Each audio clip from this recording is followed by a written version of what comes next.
போராடுவோம் போராடுவோம், இறுதி மூச்சு உள்ளவரை போராடுவோம். ஏக்கா அந்த ஓனர் பையில காணவே இல்லை பத்தியலாக்கா, என்னக்கா செய்ய, பசி எடுக்கக்கா. சாப்பாடு ஆர்டர் போட்டிருக்கலாட்டி வரட்டும் வந்து திரும்பும். ஏன்னா இந்த ஆளு சாப்பாடை கொண்டாராம். சாப்பாடு ஏதோ நீங்க போட்டிருந்தீ எல்லாமே இந்த டெலிவரி பாய் கொடுத்துட்டு போனாந்தாங்க. தம்பி நீ சாப்பிட்டியாப்பா? நான் சாப்பிட்டேங்க்கா. யாருமே இப்படி கேட்டதே இல்லைக்கா. பொண்டாட்டி பிள்ளைகள் கிடையாதா? இல்லை, பொண்டாட்டிலாம் சாப்பிட்டீங்களான்லாம் கேட்கவே மாட்டா. சம்பளம் ஒழுங்காக வரலனா மட்டும்தான் ஏசுவா. நல்ல பொண்டாட்டியா இருக்கால. நீங்கள்லாம் பாருங்க, உங்கள் புருஷன் காசை வாங்குறதுக்கு இப்படி வந்து போராடுதீங்க. ஏன் பொண்டாட்டிலாம் இன்னும் அடி வெளுத்துருவா. அது யாருப்பா அந்த கல்லிஞ்சுக்கார பொண்டாட்டி? அவ பேரு மாலா. சரிப்பா நீ போய் வேலையை பாரு. அப்புறம் ஏச போறாரு உங்க முதலாளி. போராடுவோம் போராடுவோம். வாங்க சாப்பிடுவோம். நிறைய வகை வகையா சாப்பிட வந்திருக்கு. யாரு ஆர்டர் போட்டது? நான் தான்க்கா போட்டேன். ஏன் நிறைய போட்டிருக்கம்மா? எல்லாத்துக்கும் ஒரு இட்லியோ தோசையோ போட்டுட்டு இருக்க வேண்டியதானே? எனக்காகவும் பாபு சாருக்காகவும் தான் வந்து போராடுதீங்க. இது கூட வாங்கி கொடுக்கலன்னா எப்படி? அதான் ஒவ்வொருத்தருக்கும் ஒவ்வொரு சாப்பாடு. என்னம்மா நீ காசு இல்லாத நேரத்துல காசை போட்டு இப்படி சாப்பாட்டுக்கு வேலை நேரம் செலவு பண்ணுவாங்களா? ஒரு நாள் சாப்பிட்றதுல என்னக்கா குறைஞ்சி போயிட போகுது? எல்லா நாளும் வீட்டுல சமைக்கும். ஒரு நாள் கடையில தங்குறதுல ஒன்றும் கெட்டு போயிடாது. அப்படி சொல்லிட்டு என் மஞ்ச குட்டி இவளுக்கு சாப்பாடுனா போதுமே. ஏக்கா எப்பவும் இதையே சொல்லாதீங்கக்கா. சாப்பாடுனா போதுமே போதுமே. நீங்கள் சாப்பிடாம ஒரு நாள் பூரா உங்களால் இருக்க முடியுமாக்கா? சொல்லுங்களேன் பார்ப்போம். நீங்கள் சொல்லுங்களேன், நான் மொட்டை போட்டுக்கிடுதேன். ஏட்டி நம்ம குண்டக்கா என்ன சொல்ல வராவனா, வாழ்கிறதுக்காக தான் சாப்பிடணும், சாப்பிட்றதுக்காக வாழக்கூடாதுன்னு உன்னையே சொல்லுதாவ. உங்கள் அனைவரையும் பார்த்து கேட்குறேன், பதில் சொல்லுங்க. உங்களால் ஒரு நாள் பூரா சாப்பிடாம இருக்க முடியுமா? இருந்து காட்டுங்களேன் பார்ப்போம். பெருசாக வந்துட்டாங்க எல்லாரும் என்னைய சொல்லதுக்கு. சாப்பாடு ரொம்ப முக்கியம், அதை அப்படி குறை சொல்லக்கூடாது. இந்த இதை அடுத்து சாப்பாடு ராணி. ராணினோட நீதான் ஞாபகம் வருது. சுந்தரி மைனி, ராணி எதுக்கு காலை வாரிட்டா? அவளுக்கு இந்த வேலை ரொம்ப முக்கியமா. அவ ஏற்கனவே மெண்டலா அலைஞ்சது தெரிஞ்சு யாருமே வேலை கொடுக்க மாட்டேங்காங்களாம். அதில் இந்த வேலை கிடைக்கிறதுக்கு ரொம்ப கஷ்டப்பட்டேன். இந்த வேலை போயிட்டா கஷ்டம், 50,000 ரூபாய்க்கெல்லாம் வேலையை விட முடியாதுன்ட்டா. பாவம், அவ கஷ்டம் அவளோடி போட்டோம். ஆமா, நானும் அதை விட்டுட்டேன். நல்ல வயிறு முட்டை தின்னாச்சு, உறக்கமாலாம் வருது. இங்க படுத்துருவோமா? மணி 10 ஆகுது. இந்த ஓனர் வேறன்னு ஒரு மணி நேரம் பார்ப்போம். ஒரு 11:30க்கு படுத்துருவோம். சரிக்கா. ஏன் இப்படிலாம் பண்ணிட்டு இருக்கீங்க? ஏன் என் வீட்டுக்குள்ள வந்து இப்படி என்ன கேவலப்படுத்துறீங்க? இது யாரு? 2வது வாட்ச்மேனா? இதான் ஓனரு. ஐயா வணக்கம். நான் பேசினா ஊரெல்லாம் மணக்கும். வேண்டும் வேண்டும், 50,000 வேண்டும். ஐயா நீங்க பேசினபடி ஆளுக்கு 50,000 ரூபாய் கொடுத்துட்டீங்கன்னா முடிஞ்சது. ஒரு மனுஷனுக்கு நாக்கு சுத்தமா இருக்கணும், அது உங்களுக்கு சுத்தமா இல்ல. நாங்க எங்களுக்கு வேண்டிய பணத்தை வாங்கிட்டு தான் போவோம். உங்களுக்குலாம் நான் ஏம்மா பணம் கொடுக்கணும்? ஐயா எங்களுக்கு இல்ல, பாபுவுக்கும் சுந்தரிக்கும் கொடுத்தா போதும். எங்களுக்கு எதுக்கு? நாங்க என்ன மெண்டல் அவங்க கிட்ட வந்து கேட்க? ஏங்க இவங்க கிட்ட எதுக்கு பேசிட்டு இருக்கீங்க? உள்ள வந்து படுக்க வாங்க. எம்ம கலர் கோழி குஞ்சு, வாண்ட யாரும் பேசல, உன் புருஷன்ட்ட தான் பேசிக்கிட்டு இருக்கு. What nonsense. எம்ம அதுக்குள்ள மண்டையில வேற கலர் அடிச்சிட்டு வந்துட்டா. சரியான கலர் பைத்தியம். சரி, நீங்க கேட்டபடி 50,000 ரூபாய் கொடுத்துறேன். எல்லாரும் எந்திரிச்சு போங்க. ஆத்தாடி ஆத்தாடியாத்தா, உமரு பேச்ச நம்ப முடியாது. உமருக்கு நாக்கு சுத்தம் கிடையாது. ஏற்கனவே அவங்க எல்லாருக்கும் வாக்கு கொடுத்து நீங்க முடியாதுன்ட்டீங்க. எனக்கு நம்புற மாதிரி ஏதாட்டும் வேணும். நம்புற மாதிரி என்ன பண்ணணும்? இப்ப சொல்லுங்க, நான் ஒரு வீடியோ எடுத்துக்கிட்டேன்.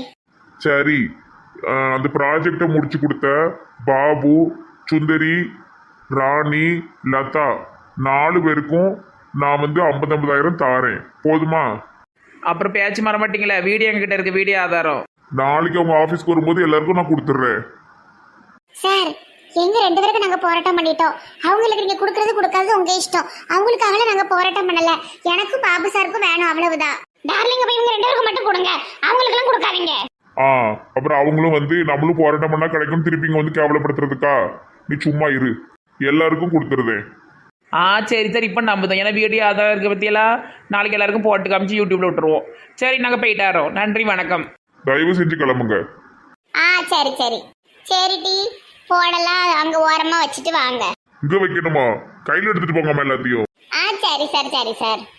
மகளிர் தினம் அன்னைக்கு பார்த்து போராட்டம் பண்ணிருக்கீங்க, அதனாலதான் அவசரமா கொடுக்க, வேற ஒண்ணும் கிடையாது. யோக யாருக்கும் நான் பயப்படல. சரி சரி சரிங்க ஐயா, சரிங்க ஐயா. போராட்டத்தை முடிச்சுட்டு வாங்கம்மா போவோம்.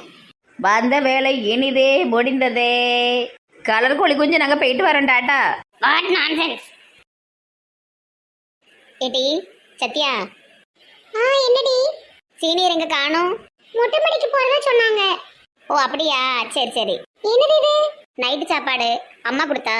எனக்கு இன்னும் வரல. வீட்டுக்கு வந்திருக்கிற பையனுக்கு தான் முதல்ல கொடுக்கணும், நம்ம கடைசியில தான் திங்கணும். இரு நான் போய் கொடுத்துட்டு வரேன். சோனியா நெல்லு. என்னம்மா? ஒருத்தி மட்டும் போய் மாடியில போய் ஒரு பையன் நின்று பேசினா அக்கம் பக்கத்துல எவ்வளவு பார்த்தா இதோட தப்பா கதை கட்டி விட்டுருவாளுவோ. 2 பேரும் போய் கொடுங்க. எனக்கு மாடிப்படி ஏற முடியல, ராத்திரிலாம் முட்டு வலி வருது, அதான் நான் போகல. இல்லைன்னா நானே போய் கொடுத்துருவேன். அடுத்தவங்களுக்காகலாம் பயந்து வாழ முடியாதுமா. அப்படி பார்த்தா நம்ம வீட்டுக்கே கூட்டு வந்திருக்க கூடாது. நானே போய் கொடுத்துட்டு வரேன். பெரிய டீச்சர் மாதிரி பேசாத. ஒரு பையன் ரோட்ல கிடக்கான் பாவம், அப்படி எப்படி கல்லெஞ்சோடி விட்டுட்டு வர முடியும்? அந்த அளவுக்கு கல்லெஞ்சிக்காரன் நானும் உங்க அப்பாவும் கிடையாது. அதே சமயம் அந்த மாதிரி கூட்டு வந்து அக்கம் பக்கத்துல என்னென்ன பேசுவாங்கங்கிறது எனக்கு தெரியும். அது எல்லாத்தையும் சமாளிச்சு போறதுக்கும் அம்மாவுக்கு தெரியும். சொல்றத மட்டும் செய். சரிம்மா, நானும் போய் கொடுக்கேன். 2 பேரும் கொடுத்தா கூட சரி, ஒன்னா படிக்கிற பிள்ளைகளோ அப்படின்னு தப்பா தெரியாது. ஒருத்தி மட்டும் போய் நிக்க கூடாது. சரிம்மா, வா போலாம். மாடியில வச்சு அந்த பையன் சாப்பிடுவான், எதுவும் நினைச்சிடக்கூடாது. டீ கீழே வந்ததும் குடிக்கியா? ஏமா அந்த பையன் வெக்கப்படுதாமா, மாடியிலேட்டு நல்ல படபடன்னு திம்பான். அப்படியா, சரி. அப்ப தண்ணி குடிக்கிறதுக்கு தண்ணி போற வழியில வாட்டர் பாட்டில் எடுத்துட்டு போறேன். சரி, நேரத்தோட்டி வந்து படுக்க சொல்லு. நம்ம வீட்டுல எல்லாம் பத்திரிக்கைலாம் லைட் ஆஃப் பண்ணிடுவோம். வந்து பையிட்ட சொல்லிருந்தேன். ஹாஸ்டல் ஆமா நடத்துற பத்திரிக்கைலாம் லைட் ஆஃப் பண்ண. அப்ப திருப்பி காலையில் நீங்க எல்லாம் காலேஜுக்கு அப்பா ஆபீஸுக்கு போக முடியும். சரிம்மா, நான் கொடுத்துட்டு வரேன். சின்னது சாப்பாடை கொடுக்கறதுக்கு பறக்கு, பெருசு அப்படி ஒன்றும் பெருசா காட்டிக்கிட மாட்டுக்கு. சின்னது மேல ஒரு கண்ணு வைக்கணும். சரி, இந்த பிள்ளைகளுக்கு சாப்பாடு எடுத்து வைப்போம். 1000 மகளிர் தினம் வந்தாலும் இந்த மகளிருக்கு லீவே கிடையாதுப்பா. இந்த சமையல் அறையிலேயே நின்று காலி செத்து போயிடும். Senior senior. வாங்க. என்னாச்சு சீனியர்? எப்பவுமே ஒரு மாதிரி சோகமாவே இருக்கீங்க. எவ்வளவு போல்டான ஆள், எவ்வளவு ஜாலியான ஆளு. காலேஜ் அலற விடுவீங்களே, நீங்க இப்படி இருக்கிறத பார்க்கறதுக்கு ரொம்ப கஷ்டமா இருக்கு. இல்ல, அது கொஞ்சம் பர்சனல் ப்ராப்ளம். அது என்னன்னு தான் சொல்லுங்களேன். சும்மா இருட்டி, தொந்தரவு பண்ணாத. சொல்லக்கூடாதுன்னுலாம் ஒன்றும் இல்லை, ஆனால் எனக்கு இப்போ சொல்ல தோணலை. ஓ அப்படியா, சரி. தாங்க எங்க அம்மா சாப்பாடு கொடுத்தாங்க. இது என்னது? இது கூட்டாஞ்சோறு. நம்ம ஊர் சைடில் ரொம்ப ஃபேமஸ். எல்லா காய்கறி பருப்பெல்லாம் போட்டு ஒன்றா வச்சு சூப்பராக இருக்குமே. கூட்டாஞ்சோறுன்னு சொல்லலாம், காய்கறி சோறுன்னு சொல்லலாம். பார்க்க எப்படி இருக்குன்னு நினைக்காதீங்க, ரொம்ப டேஸ்ட்டாக இருக்கும். நான் இதெல்லாம் சாப்பிட்டதே கிடையாது. நைட்டுக்கு 2 சப்பாத்தி சாப்பிடுவேன், அவ்வளவுதான். நான் வேணா எங்கள் அம்மா போய் சப்பாத்தி போட சொல்லிட்டா? ஐயோ, அப்படிலாம் உங்களுக்கு தொந்தரவு பண்ணக்கூடாது. கூட நான் சாப்பிட்றேன். சீனியர், எனக்கு நம்பவே முடியல நீங்களே எங்கள் வீட்டில் எங்கள் மாடியில் இருக்கீங்கன்னு. இதில் என்ன இருக்கு? இல்லை, காலேஜில் உங்களை பார்த்தா எல்லாரும் பயந்து ஓடுவோம். இப்போ நீங்கள் எங்களுக்கு கூட நல்ல ஒரு ஃப்ரெண்டு மாதிரி, இல்லை ஒரு ஃபேமிலியில் ஒரு ஆள் மாதிரி ஆயிட்டீங்கல்ல, அதை சொன்னேன். எல்லாம் காலத்தோடைய கட்டாயம். என்ன சீனியர், பழைய கெத்தே இல்லாமல் ரொம்ப வெச்சா பேசுறீங்களே. வாழ்க்கை எல்லாரையும் அடிச்சு துவச்சி ஒரு மூலையில உட்கார வச்சிருது. அப்படிலாம் இல்லை சீனியர், வாழ்க்கையில் ஒவ்வொருத்தருக்கும் ஒவ்வொரு கஷ்டம் இருக்க தான் செய்யும். எல்லாத்தையும் கடந்து தான் போகணும். நம்மளை விட கீழான நிலைமையில இருக்கிறவங்கள யோசிச்சு பாருங்க. எப்பா நம்மளாம் எவ்வளவோ நல்ல வாழ்க்கையை வாழ்றோம் அப்படின்னு நமக்கு தோணும். கிளவி மாதிரி பேசிக்கிட்டு இருக்காத, சும்மா இரு. நீ வாயை மூடு. சோனியா, நீ சும்மா இரு. சத்யா, நீ பேசு. நீ பேசுறது நிஜமாவே கேட்கறதுக்கு நல்லா தான் இருக்கு. சீனியர், அவ கிளவி மாதிரி பேசிட்டடப்பா. அவ என்னமோ வாழ்ந்து முடிச்சு 60 வயசு பாட்டி கணக்கா பேசுவா. ஆமா, இவ மட்டும் பேச மாட்டாப்பா. நீ சொல்லு சத்யா. இல்ல சீனியர், நான்லாம் நிறைய வாட்டி எங்க அம்மா எனக்கு அது வாங்கி தரல இது வாங்கி தரலன்னு ரொம்ப கோவப்படுவேன், வருத்தப்படுவேன். அப்புறமா ஸ்கூலுக்கு நான் பஸ்ல போயிட்டு இருக்கும்போது ரோட்டோரமா என் வயசுல இருக்கிற பிள்ளைங்களை பார்க்கும்போது எனக்கு ரொம்ப ஆச்சரியமா இருக்கும். எம்மாடி, நம்ம வயசுல இருக்கிற பிள்ளைகள இங்க ரோட்டோரமா கிடக்கு, ஸ்கூலுக்கு போக மாட்டுக்கு, நல்ல ட்ரெஸ் இல்ல, கிழிஞ்ச ட்ரெஸ், அழுக்கு ட்ரெஸ்ஸுமா போட்டிருக்கு, சாப்பிடுவாங்களானே தெரியலையே, அப்ப நம்மளாம் நல்லா இருக்கோமே அப்படின்னு நினைச்சுக்கிடுவேன். ஆமா சத்யா, நீ சொல்றது கூட கரெக்ட் தான். அதே மாதிரி லைஃப்ல என்னென்ன நடந்தாலும் அதை ஏத்துக்கிட்டு அதை தாண்டி அதை எப்படி நம்ம சரி பண்றோங்கிறது தான் முக்கியம். சோர்ந்து உட்காரக்கூடாது. மற்றவங்களுக்கு ஆறுதல் சொல்றது ஈஸியா இருக்கும், நமக்குன்னு வந்தாதான் தெரியும். சரியா, அந்த நிலைமையில தான் சீனியர் இருக்காரு. அட்லீஸ்ட் ஆறுதலாவது சொல்லணும்ல, அப்பதானே அவங்களுக்கு கொஞ்சம் நல்லா இருக்கும். ஆமா, நீங்க பேசுறதெல்லாம் கரெக்ட் தான். ஆனா எனக்கு இருக்கிற பிரச்சனையில இருந்து நான் வெளியே வர்றது ரொம்ப கஷ்டம். அப்படி என்னதான் உங்களுக்கு பிரச்சனை சொன்னீங்கன்னா எங்களுக்கு ஏதாவது ஐடியா இருந்தா நாங்க சொல்லுவோம். நான் சொல்றது நீங்க யாருக்கிட்டையும் சொல்ல மாட்டேன்னு எனக்கு சத்தியம் பண்ணி கொடுங்க. சத்தியம்? நானும் சத்தியம். நீங்க 2 பேரும் சத்தியம் பண்ணிருக்கீங்க. உங்க 2 பேருக்கும் தவிர வேற யாருக்குமே இந்த விஷயம் தெரியக்கூடாது சொல்லிட்டேன். நிச்சயமா செய்ய, நான் சொல்ல மாட்டேன். இசை வந்து உங்ககிட்ட எல்லாம் சொல்லிக்கிட்டு இருந்தால அவளுக்கு பணம் கிடைச்சதுன்னு, அது கொடுத்தது வேற யாரும் இல்ல, நான் தான். நான் அப்பவே சொன்னல, அது சீனியரா தான் இருக்கு, வேற யாரும் இருக்கிறதுக்கு வாய்ப்பே இல்லை. நீ நம்பவே இல்லை. எனக்கும் அந்த டவுட் இருக்கதான் செஞ்சுச்சு. இருந்தாலும் எனக்கு ரொம்ப சந்தேகமா தான் இருந்து சீனியர் நீங்களே தான் இருப்பீங்கன்னு. எங்கள் அப்பாவுடைய பணத்தை எடுத்து நான் கொடுத்துட்டேன். இப்போ எங்கள் அப்பா கணக்கு கேட்கும்போது இப்படி இந்த ஒரு பொண்ணோட படிப்புக்காக உதவி பண்ணேன் அப்படின்னு சொன்னேன். அது எங்கள் அப்பாவும் அம்மாவும் ஏற்றுக்கவே இல்லை. பணம் என்ன மரத்துலையா காய்க்குது, உன் இஷ்டத்துக்கு எடுத்து செலவு பண்ணுற, இப்போ இதை 11 லட்சத்தோட வா அப்படின்னு என்னை வீட்டை விட்டு விரட்டிட்டாங்க. நான் அந்த பொண்ணுக்கிட்ட போய் 11 லட்சத்தை நான் கேட்க முடியுமா? என்ன செய்ய முடியும்? அதை என்ன பண்ணனே தெரியல. சின்ன அமௌண்ட்னா கூட என் ஃப்ரெண்ட்ஸ்கிட்ட வாங்கி கொடுத்துருவேன். 11 லட்சத்துக்கு அவனுங்க எங்கே போவானுங்க?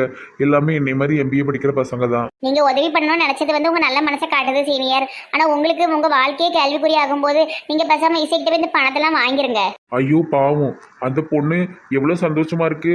அந்த பணத்தை அவங்களால நம்ம கொடுக்க முடியாது, அவங்க கடனை வேற அடைச்சிட்டாங்க. அது போக அந்த பொண்ணுக்கு 2வது தரமா ஒரு ஆளை பார்த்து கல்யாணம் பண்ணி வைக்க போறாங்க. ஐயோ, அந்த பாவத்தை நான் ஒருபோதும் செய்ய மாட்டேன். அப்ப நீங்க இப்படி ரோடோட தான் படுத்து பிச்சை எடுக்கணும். என்னட்டு இப்படி பேசுத? வேற எப்படி பேச சொல்ற? பணம் கொடுக்கணுமா? இல்லைன்னா வீட்டில் சேர்க்க மாட்டாங்களா? பணம் அவர்கிட்ட இருந்து வாங்குறத தவிர வேற வழி என்ன இருக்கு? இவர் சீனியர்ல எங்க இருந்து பணத்தை பரட்ட முடியும்? என்ன பண்ணனே தெரியல. பணத்தை ரெடி பண்ணி கொடுத்தாதான் எங்கள் வீட்டில் என்னைய சேர்ப்பாங்க. காலேஜுக்கு இப்போ எப்படினாலும் வந்துடுவேன், ஆனால் வீட்டுக்கு தான் போக முடியாது. சீனியர், உங்களால எவ்வளவு நாள் இங்க இருக்க முடியுமோ இருங்க. அதுக்கப்புறமா ஏதாவது ஐடியா இருந்தா நான் யோசிச்சு சொல்றேன். ஆனா எங்க வீட்டார்ட்டையுமே இதை பத்தி நான் சொல்லவே மாட்டேன். இசைக்கு நான் சொல்ல மாட்டேன். இசைக்கு எக்காரணத்தை கொண்டு தெரியக்கூடாது. நீங்க தைரியமா இருங்க, நாங்க கண்டிப்பா சொல்ல மாட்டோம். எல்லா விஷயத்துக்குமே ஒரு தீர்வு இருக்கும். அதனால அதை நீங்க நினைச்சுக்கிட்டே இருக்காதீங்க, கண்டிப்பா சரியாயிரும். பங்கூசு, பங்கூசு வாங்க, என்ன நேரம் ஆயிட்டு டீ கடையிலே போய் உட்காந்துருவாரு. பிள்ளைகளும் அதுக்குள்ள உறங்கிட்டா? 10 மணிக்கு என்னைக்கு உறங்கிருக்காளுவோ? அந்த விசால் பையன் மாடியில இருக்கான், இவ்வளவு சாப்பாடு கொடுக்க போயிருக்காளுவோ. ஏட்டி அறிவு இருக்காட்டி? ஆம்பளை பையனை போயிட்டு மாடியில் நிற்கான், இவ்வளோ போய் சாப்பாடு கொடுக்க சொல்லியிருக்க. மாடியில் வேற எவ்வளோட்டும் அக்கம் பக்கத்தில் உள்ளவளுக்கு நின்று பார்த்தாலுவனா என்ன பேசுவாளுவ? பேசுற வாய் பேசிட்டே தாங்க இருக்கும். அதுகளுக்குலாம் நம்ம வந்து ஒண்ணுமே செய்ய முடியாது. என்னன்னு பேசிட்டு போறாளுவ. நம்ம பிள்ளைகளை பத்தி நமக்கு தெரியும். 2 பிள்ளைகளும் அந்த பையனுக்கு போய் சாப்பாடு கொடுத்து சாப்பிட வச்சுட்டு வாரேன்னு சொல்லியிருக்காளுவ. ஒரு காலேஜுக்கு ஓனரோட பையன், பணக்கார பையன், தெருவில் கிடக்கான், ரோட்டில் கிடக்கான். நாளைக்கு மனசு வந்து உடஞ்சி போய் ஏதாட்டும் ஒன்றாட்டம் ஒன்று முடிவெடுத்துட்டானா, ஐயோ அன்னைக்கு ரோட்டில் பார்த்தோமே, நம்ம கூப்பிடாம வந்துட்டோமேன்னு மனசு உறுத்திக்கிட்டே இருக்கும். நம்மள மாதிரி சின்னதுலேருந்தே கஷ்டப்பட்டவங்களுக்கு கஷ்டத்தை தாங்க முடியுங்க. எடுத்த உடனே ஒரு கஷ்டத்தை தாங்குற சக்தி வந்து வசதியான வீட்டு பிள்ளைகளுக்கு இருக்காது. அதனால தான் அன்னைக்கு நம்ம வீட்டில் 2 பொட்டை பிள்ளைகள் இருக்குன்னு தெரிஞ்சும் ராத்திரியே கூட்டு வர சொன்னேன். ஆமா, நானும் அதுக்கு தான் சொன்னேன். நான் என்ன வேண்டான்னு சொன்னா என் முதுகு மேலெல்லாம் உட்கார வச்சு கூப்பிட்டு வந்தேன். இல்லைங்க, நீங்க சொன்னீங்கல்ல அதுக்கு சொல்லுதேன். நம்ம பிள்ளைகளை பத்தி நமக்கு தெரியும். நம்ம பிள்ளைகளும் அப்படிப்பட்ட பிள்ளைகளோ கிடையாது. சாப்பாடு கொடுத்துட்டு வந்துருவாளுவோ. நீங்க வேணா பாருங்க, இன்னும் 2 நிமிஷத்துல வந்துருவாளுவோ. சரிம்மா, நீ சொன்னா சரிதான் இருக்கும். கை கழுவிட்டு வாங்க, சாப்பாடு எடுத்து வைக்க. இந்த வாரு விடாதீங்க, தைரியமா இருங்க. ஒருவேளை உங்க அம்மா அப்பா புரிஞ்சுட்டு கூட உங்களை சேர்த்துக்கலாம். பணமே வேண்டான்னு மனசு மாதிரி கூட கூப்பிடலாம். அந்த மாதிரி கூட நடக்க சான்ஸ் இருக்கு. அந்த மாதிரிலாம் பாசிட்டிவாவே நினைங்க சீனியர். சத்யா, நீ பேச கேட்டுட்டே இருக்கணும் போல இருக்கு. ரொம்ப மோட்டிவேஷனலா இருக்கு. சரி சீனியர், நாங்க போயிட்டு வரோம். எங்க அம்மா ரொம்ப நேரம் ஆச்சுன்னா சத்தம் போடுவாங்க. எங்க அம்மா அப்படி சத்தம் போடுறாள் கிடையாது, உளறிட்டு இருக்கா. சாப்பாடு கொடுத்துட்டு வாங்கன்னு தான் சொன்னாங்க. சரி சீனியர், நாங்களும் சாப்பிடணும். நாங்க போயிட்டு வரோம். சாப்பிட்டுட்டு வாங்க சீனியர்னே, நாங்க போறோம். பாட்டியம்மா எந்திரி. இவ பேசுறத கேட்டுட்டே இருக்கணும் போல இருக்கான்.